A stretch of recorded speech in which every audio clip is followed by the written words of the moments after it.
Hi there, this is Bob Whitney, and this is another memory about Dr. Don Rose. This is Kent Burkhart, a lifelong friend of mine since 1959. Kent was general manager of WQXI in Atlanta, who hired programmer Paul Drew and made him program director of WQXI in 1968. Kent reports that he hired Don Rose from Duluth, Minnesota that same year. I interviewed Kent on April 4th of 2001. This is Kent's story about Dr. Don Rose. I always tried to hire guys that were creative. I mean, for number one, and I would bring one name to you at this time, and to me, he was the best disc jockey I've ever heard was Dr. Don Rose, and I remember hiring him out of I think it was Duluth, I believe, Minnesota, at the suggestion of Janet Yavin, and I brought him to Atlanta, and he had never told a joke on the air in his life, and he came to Atlanta.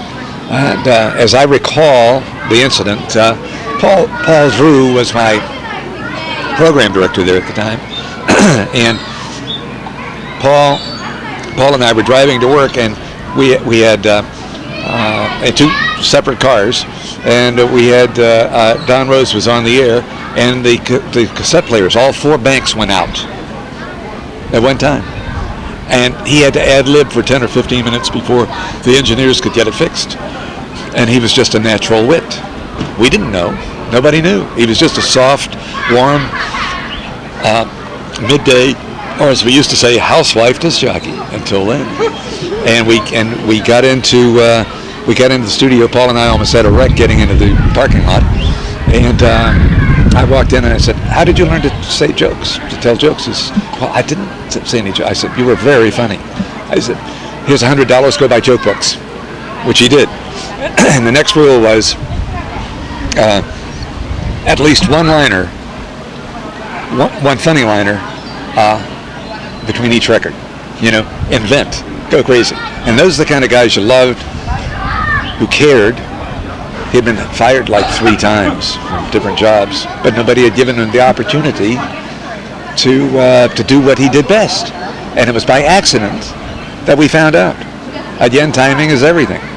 And when he left to go to Philadelphia, our ratings in Atlanta, and it was the place that we could not beat WSB, it was in Morning Drive. We put Don in Morning Drive, and within 3 months, he was number 1 in Morning Drives. He had 23 in Morning Drives to SB's 21. It was incredible.